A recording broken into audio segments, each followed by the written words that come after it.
بنیادی طور پر ہمیں سب سے پہلے اپنے ایمان پر محنت کرنی ہے، اپنے یقین پر محنت کرنی ہے کہ ہمارے بدن کا، ہمارے اندر کا یقین بدل جاوے، ہمارے ایمان میں مضبوطی پیدا ہو جاوے کہ یہ ایمان، کہ یہ اللہ نے ہمیں سب سے بڑی نعمت مرحمت فرمائی ہے۔ اللہ تعالیٰ ہمیں اس ایمان کی قدر کرنے کی توفیق نصیب فرمائے۔ یہ سب سے بڑی، اس لیے کہ نعمتیں تو اللہ تعالیٰ کی بے شمار ہیں، انعامات اللہ تعالیٰ کے بے شمار ہیں۔ کتنے انعامات ہیں کہ قرآن تو یہ کہتا ہے کہ اگر تم اللہ کی نعمتوں کو گننا چاہو، شمار کرنا چاہو، تو تم اللہ کی نعمتوں کو گن نہیں سکتے، شمار نہیں کر سکتے۔ اتنے انعامات اللہ تعالیٰ کے ہمارے اوپر، قدم قدم پر، سانس سانس پر اللہ تعالیٰ کی نعمتیں بارش کی طرح ہمارے اوپر اتر رہی ہیں۔ اور ایسی ایسی نعمتیں دوستو بزرگوں، اللہ کی ایک نعمت بڑی نعمت ہوتی ہے لیکن ہمارا دھیان ادھر نہیں جاتا کہ یہ بھی اللہ کی نعمتوں میں سے کوئی نعمت ہے۔ اس لیے کہ نعمت کی قدر آدمی کو جب ہوتی ہے جب وہ چیز ہاتھ سے نکل جاتی ہے۔ جب تک کوئی چیز آدمی کے ہاتھ میں ہوتی ہے اس کی قدر و قیمت کا اندازہ نہیں ہوتا، ہے نہیں ہے۔ لیکن جب چلی جاتی ہے ہاتھ سے، کہ جب اس کی نعمت، جب قدر کا پتہ چلتا ہے کہ میں نے کتنی بڑی نعمت ہاتھ سے کھوئی ہے۔ کوئی آدمی آنکھوں سے معذور ہو جائے تو پتہ چلے کہ آنکھ کتنی بڑی نعمت، صحت خراب رہنے لگے تو پتہ چلے صحت کتنی بڑی نعمت۔ اس لیے حضور اقدس صلی اللہ علیہ وسلم نے فرمایا کہ 5 چیزوں کی قدر کرو، 5 چیزوں سے پہلے، اس میں پوری زندگی آ گئی، پوری زندگی آ گئی کہ 5 چیزوں کی قدر کرو، 5 چیزوں سے پہلے، کہ جوانی کی قدر کرو بڑھاپے سے پہلے، کہ جوانی کی قدر، جوانی کی عبادت، کہ جوانی کی عبادت اللہ کے یہاں مقبول ہے، اللہ کے یہاں اس کی قدر و قیمت ہے۔ کیوں؟ اس لیے کہ اس میں عادات بھی قوی ہوتے ہیں، آدمی کے اندر خواہشوں کا بھی زور ہوتا ہے، اور خواہشوں کو قربان کر یہ آدمی اپنی جوانی اللہ کی عبادت میں، اس کے دین میں، اس کے راستے پر اپنی جوانی لگاتا ہے تو ایسی جوانی کی عبادت اللہ کے یہاں قبول ہوتی ہے۔ اور اسی لیے کل عرش کے سائے میں ایک وہ جوان بھی ہوگا جو جوانی میں اللہ کی عبادت کرتا ہوگا۔ اور مالداری کی قدر کرو تنگ دستی سے پہلے، اللہ نے مال دیا ہے کہ صدقہ کریں، خیرات کریں، یتیموں پر، مسکینوں پر، بیواؤں پر اللہ کے راستے میں خرچ کریں۔ کہ پھر حالات آ جاتے ہیں تو کاروبار ٹھپ ہو جاتے ہیں، جیسے حالات چل رہے ہیں اس وقت کہ ہر آدمی پریشان ہے کاروباری اعتبار سے، کہ پہلے اللہ نے دے رکھا تھا، تھوڑے سا حالات آئے ہیں تو اب ہر آدمی پریشان ہے، پہلے یہ کام کر سکتا تھا اب نہیں کر پا رہا ہے۔ تو مالداری کی قدر تنگ دستی سے پہلے، اور خالی اوقات کی قدر کرو مشغولی سے پہلے۔ خالی اوقات کی قدر کیا ہے؟ مثال کے طور پر اللہ کے راستے میں ہم لوگ نکلتے ہیں چلے 4 مہینے کے لیے، یہاں تو ماشاءاللہ 7 مہینے کی، سال کی بھی جماعتیں ہوتی ہیں۔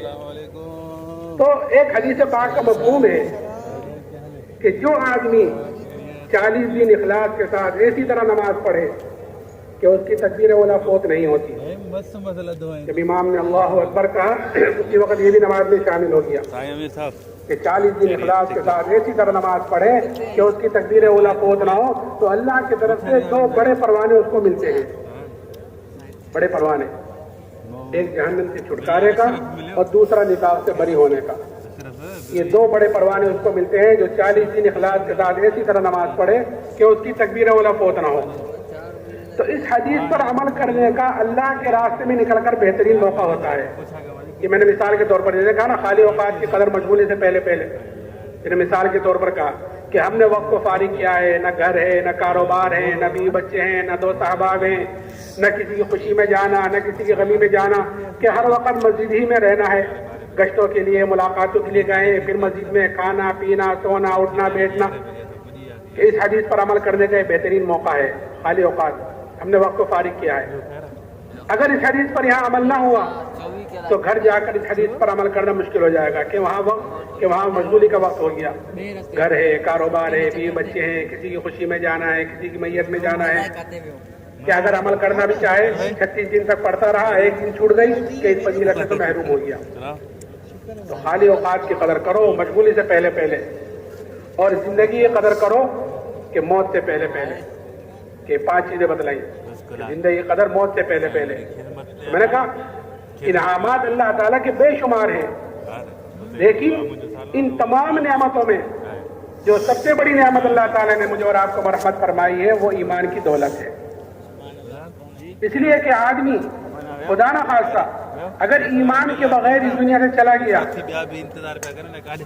آخرت میں اپنی جان کی فدیے میں دنیا کا سارا سونا چاندی بھی دے دے گا، کبھی آخرت میں اللہ کے عذاب سے نہیں بچ سکتا۔ اتنی بڑی نعمت اللہ نے ہمیں مرحمت فرمائی۔ لیکن دوستو بزرگوں، جو چیز آدمی کو بغیر محنت کے، بغیر مجاہدے کے، بغیر قربانی کے ملتی ہے، آدمی کے اندر اس کی قدر و قیمت کم ہوتی ہے۔ بنسبت اس کے جو چیز آدمی محنت کر حاصل کرتا ہے، کہ جس چیز پر آدمی کا جان مال وقت لگتا ہے، اس لیے آدمی قربانی دیتا ہے، اس کی قدر و قیمت آدمی کے اندر ہوتی ہے۔ ایمان ہمیں وراثت میں مل گیا ہے، اس لیے ہمارے اندر اس ایمان کی قدر و قیمت کم ہے۔ خاندان مسلمان، دادا باپ مسلمان، ہم مسلمان ہیں، گھر میں پیدا ہوئے، الحمدللہ ہم بھی مسلمان ہیں۔ حضرت صلی اللہ علیہ وسلم نے اس ایمان کی اور ایمان والے کی تاکہ ہم یہاں ہوں، ایمان کی طرف سے سب سے پہلے فکر مند ہوں۔ کیا قدر بتلائی؟ یہ قدر بتلائی کہ جب تک ایک بھی ایمان والا اس دنیا میں موجود رہے گا کہ اللہ تعالیٰ اس ساتھ زمین آسمان کے نظام کو باقی رکھے گا ایک ایمان والے کی وجہ سے۔ یہ ہماری قدر ہے۔